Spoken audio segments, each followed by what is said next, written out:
Welcome to the CEO Shift with your host, Shawndel Spader, owner and CEO of Spader Group. In this series, you'll hear fast, focused conversations with business leaders and experts who've made the real shift it takes to scale past the plateau. Each episode delivers high-impact insights designed to help you cut through the noise, make smarter decisions, and lead with clarity.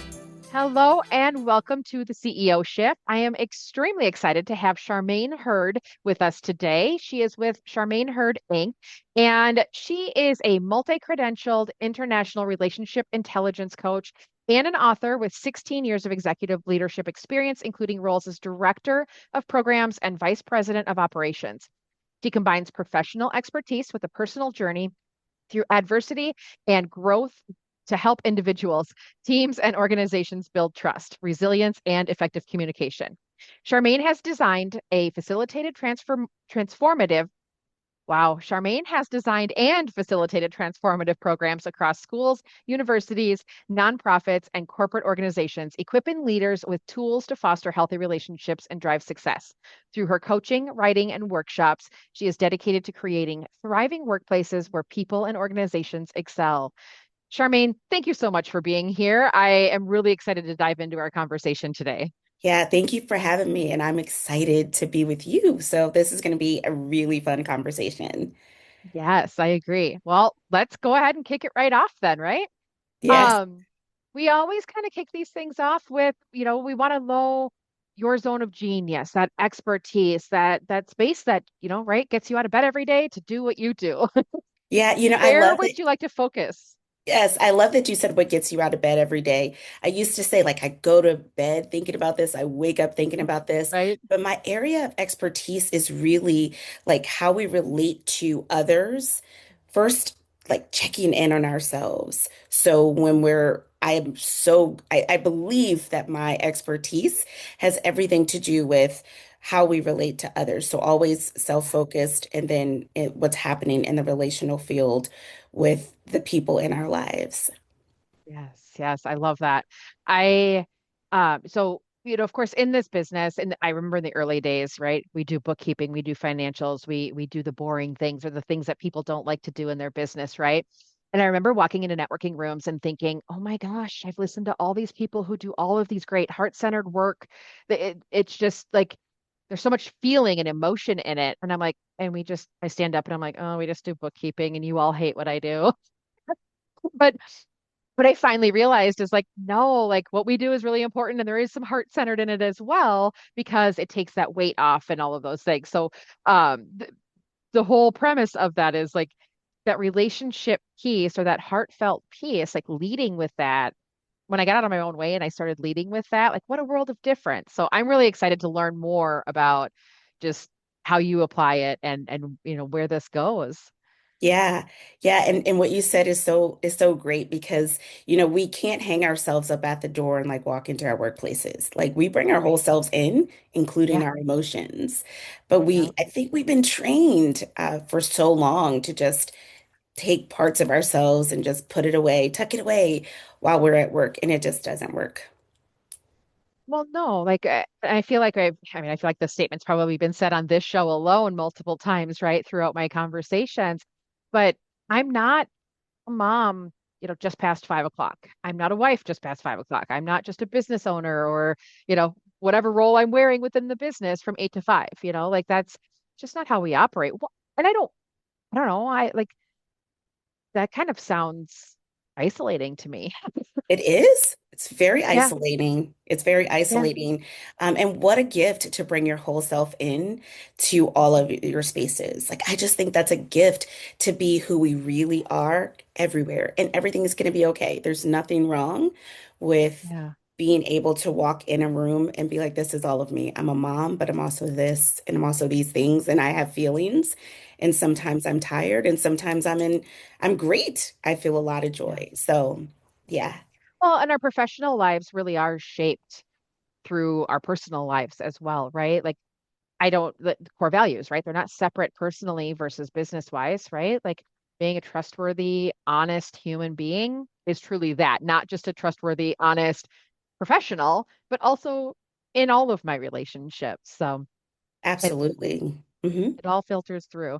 And I appreciate too when you can work with a team or work with other clients or have, these networking types of relationships as well, where the whole person does show up because I genuinely like we work with those we know, love, and trust, right?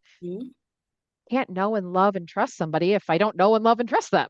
Yes, yes. If you don't know them, if you Right, don't know right, them, right. right? I talk a lot about integrity, and it's not having to split ourselves apart in order to like be in a place, like bring our whole selves into the room. And it is a gift. It's a gift either way, right? So I think the gift of knowing people and seeing them for who they are and their brilliance or whatever their thing is offers us a better space to like relate to each other and know how to do it. Yeah. Yep. Yep. Well, okay, so tell me something more. Let's run down the lines of again, what do you feel like for CEOs, for agency owners, business owners, what's something that you're really passionate about sharing right now that's making a difference in, their daily lives, their, everyday life of CEO shift or sorry, CEO shift is our name, CEO world or really, just in their personal world too. Yeah, I think we are not playing a big game of healthy relationships and the power and the brilliance that it can bring into a workplace or your whole life, personal and professional. And all of these studies continue to come out saying that relationships are critical to our well-being. We're neurologically and biologically wired for it. So it's not anything that's outside of us. We are wired for this thing. And once we understand how to relate to ourselves better, not perfect, we can then relate to other people in such a generous kind way that if CEOs and others would understand that, their bottom line would explode. Like it would be so great for them.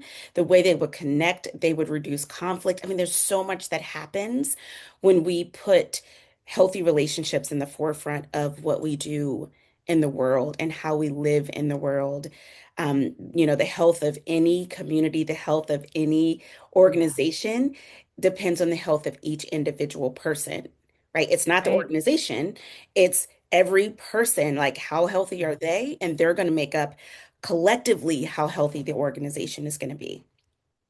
Well, I mean, if we don't feel well, whether it's a cold or something greater, right? Like Mhm. we're not getting enough sleep, we're not hydrating ourselves, we're not just generally taking care of our basic human needs.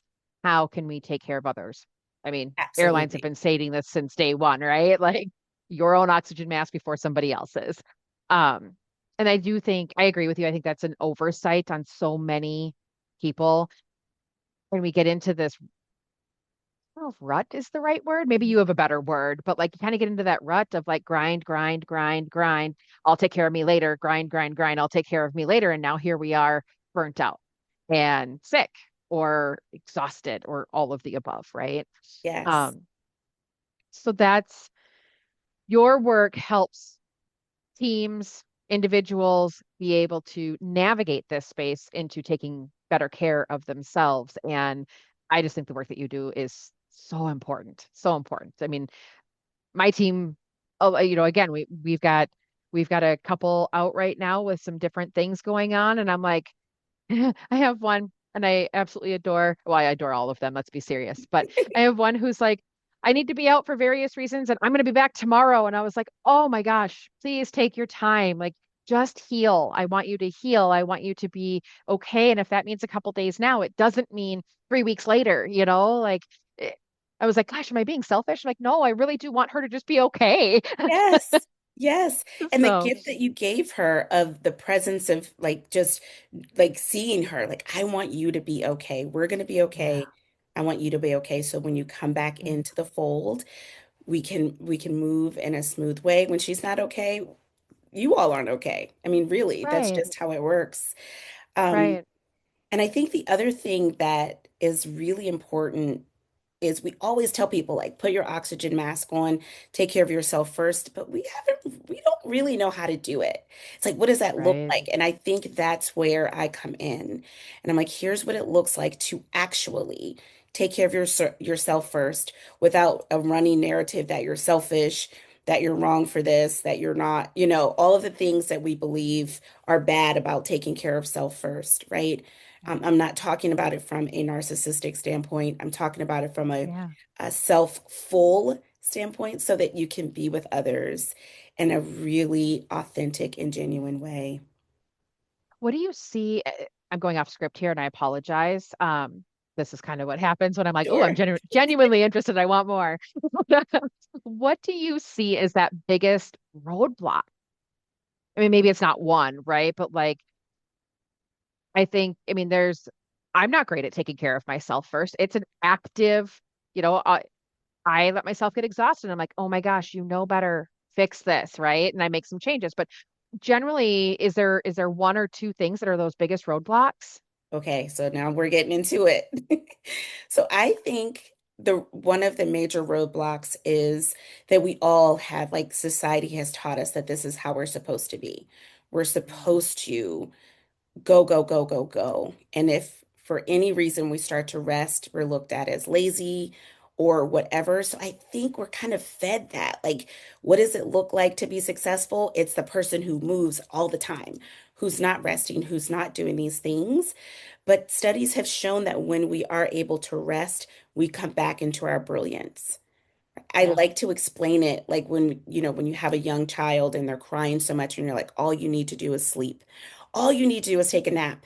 And when they finally take that nap, what do they look like when they wake up on the other side? A whole new human. Yes, and that we are not far from that baby, right? That little Right. toddler. We need that, but for some reason, we push ourselves and push ourselves. So I think it's a lot about what we're fed in the world about what success looks like. We will run ourselves into the ground and we get praise for that. Look at that. Look what you did. Right. Hmm. And so I think that's one of the major things that can stop us from properly taking care of ourselves. It's is the praise that we get when we are exhausted by it instead of the praise that we get when we're like, nope, I'm actually resting. And someone saying, Yeah. actually, that's a really great thing. Hmm. That's a major roadblock. And then the other one is just the lack of self-awareness that we have around how we're even feeling. How many times have we checked in the day to say, are you okay? How are you doing? Like just really tending to self and knowing like, oh, my stomach hurts when I'm in this situation. I should take care of what this is telling me. Or I'm delighted to be here. I need to create more space to be in things like this. Well, and I mean, in business, and I think even in school as a kid, right? You're taught to listen to others, listen to words, listen to what's being said on them, in the book, in the audio, in the whatever.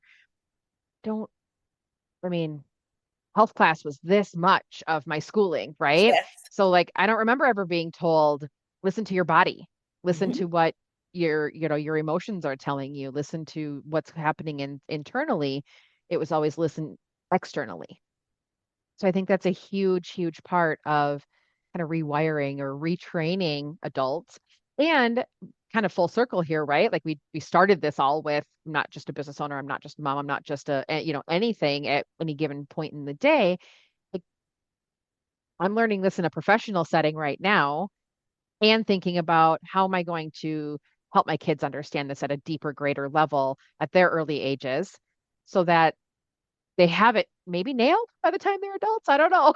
That would be the Yes. goal, right? But at least have that acceptance around it, right? Like I remember, a go-getter's a go-getter. Go-getters don't rest because they're a go-getter, right? Like maybe I don't want to be a go-getter. I want to be really good at what I do. I want to show up and be impactful. I can't do that if I'm empty. Yeah. Yeah, I love what you just said. And my thought, like what I started to do when I started on this journey was one of the practices was I need to fill my cup up every morning before I touch my phone, before I touch the world, before I allow the world to touch me. I need to Yeah. like feel full and overflowing so that I can give from overflow and not from my cup being full, because for so many years I was giving from an empty cup, a half empty cup. I'm drained, I'm tired, I'm getting home, I'm fixing dinner, I'm doing all the things you need to do at home just to wake up and get back to work again. And so I was just living in exhaustion and I was giving from that place. And so when I learned how to, okay, you've got to start to turn inward and do things like fill your cup up, read, journal, listen to something that's going to make you feel like you're ready for the day. And then, like you said, that you're trying to model things for your children, is to check in with self. How did you feel today with what happened in your life? Charmaine, right? Like, are you okay? I can't believe how much I talk to myself now, but I know, like, when I was younger, I wanted to have a great friend. I wanted my friend to be the greatest friend ever. I wanted my lover to be the greatest lover ever. And I turned that back towards me. I was like, okay, so what would I want a great friend to do? How would I want them to talk to me? How would I want them to treat me? Let me do that for myself first. Not because Mhm. I was being selfish, but then in turn, I was realizing that I'm a better friend to my friends. I'm a better lover to my lover. Like, oh, I got it. Because I'm not coming from a place of exhaustion or feeling like I'm not enough or, all of these things that I was not quite aware of. It's like living back here. I wasn't aware that I Mhm. was living from that place. So I'm like nerding out. You have to stop me. Sorry, No, Shawndel. no. Oh my gosh, I'll nerd out with you, and this thing will turn into an hour easily. So we won't do that. But Yeah. uh, I love what you said though with the I'm giving from the overflow. That's super important. And I want to make sure that that doesn't just get glossed over because I've never heard it stated that way. I've always heard it like fill your cup so you can fill others, Hmm. not fill your cup so you like overflow your own cup so you can give and not take anything away from yourself. Like that's huge. Yeah. Yes. And it's so once I started doing that, I was like, by the end of the day, I was like, I'm still good. I'm still good. Right. What a Oh, different way to end your day. yes, yes, yeah. Oh my gosh, you have to So, teach me how to do that. I don't know if okay. I know how to do that. I'd love to. I'd love to. But really, like I think I might have to like go back and get the exact transcript from this to put that on my shelf up here of like Yes. being able to give from the overflow. And that doesn't mean that 100% of the time, right? But Right. really keeping that as the goal and the focus. Hmm. What a cool way to be a friend to yourself, to take care of yourself first, model it for those around you, and be a safe place to kind of like let somebody fall apart and show them that, give them that hug that they need and help them help them do it again. Start all over. Yes. How cool. Yes. How cool. Yes. All right. Well, with that, do you have a specific story, a mindset shift, a sort of like a sort of a strategy that you want to highlight for our audience today in just, again, like a real life example kind of thing? Sure. Yeah. So, as you know, I wrote a book. I hope it's okay for me to say that, Please. Yes, called I love it. The Courage to Rise. And in that, I take myself on a journey. I literally put myself in the hot seat. And what I realized was that for me to relate to others well, I have to look at the barriers that I Mm, placed in the way of like what is happening with me that's like creating this relational field, if you will, where I'm getting the same results, getting like running into the same situations and issues. And I mm, realized that some of the barriers that I was faced with were things like I was holding on to the past and letting the mm, past live in the present. No idea, but that was a barrier for me. Like, what are the things that I was holding on to in the past? I did not necessarily have the boundaries that I needed in order to mm, create these healthy relationships. So that was a barrier that was kind of in my way. Resentment was another barrier. I didn't think I had resentment. Ways in which I wasn't living into my own integrity, my personal integrity. But I okay. was following what I thought others wanted me and needed me to be. So I think it's really important as we seriously consider healthy relationships and love, if you will, is that we look at what could be holding me back from truly relating to either my lover, my children, my community, or everyone in a way that is more generous, where I can be fully seen, I can fully see them. So, when I first started writing this book, by the way, I had like 25 barriers. And I remember my writing coach going, and so you can't do that, right? So I did 11 barriers of like needing approval, criticism, like all of these things, like how they played a role in how I was showing up. So if I were to share with others, it's like, it's a little bit of work, and we're not seeking for perfection here because there's no such thing, but we're actually looking for a better, like, how can I live my life better? How can I look back at the end of my life and say, this was a life well lived? I've got to move out these things that are just blocking me from allowing love to freely flow. As the Sufi poet Rumi said, like, love is here. How are we blocking it from freely flowing? It's barriers that we put around us because there were things that happened to us, right? So I talk about how these barriers were formed. I had to see, like, why is unforgiveness a part of, like, why can't I forgive them or myself? And how do I work through that in a very generous way? So I encourage you to just take a look at what's happening. I think we're in Earth School. We're learning how to do this if we're willing to learn the lessons. That's so cool. Charmaine, this has been eye-opening and wonderful. Thank you. I want everybody to know how to get in touch with you if they want to learn more, they want to get their hands on your book. How can they spend more time with you? Oh, I'd love to. I enjoy talking about these things, as you can tell. So you can either reach me through LinkedIn at Charmaine Heard, or you can also just reach me through my website, charmaineheard.com. And I'd also like to offer, if anyone just wants to talk with me for 30 minutes, like, if you want to have a discovery call and just figure out, like, should this be something that I explore in my own life or in my own community or at work, please reach out. And you can reach out again using LinkedIn or my website. That is so awesome. I absolutely love it. I hope everybody takes you up on that offer. Thank you. Thank you for accepting our invitation to come join us today. And I'm just so grateful. So thank you Yeah, for it's being my here. pleasure. Oh my goodness, it's my pleasure. It's lovely to see you. I look forward to staying connected.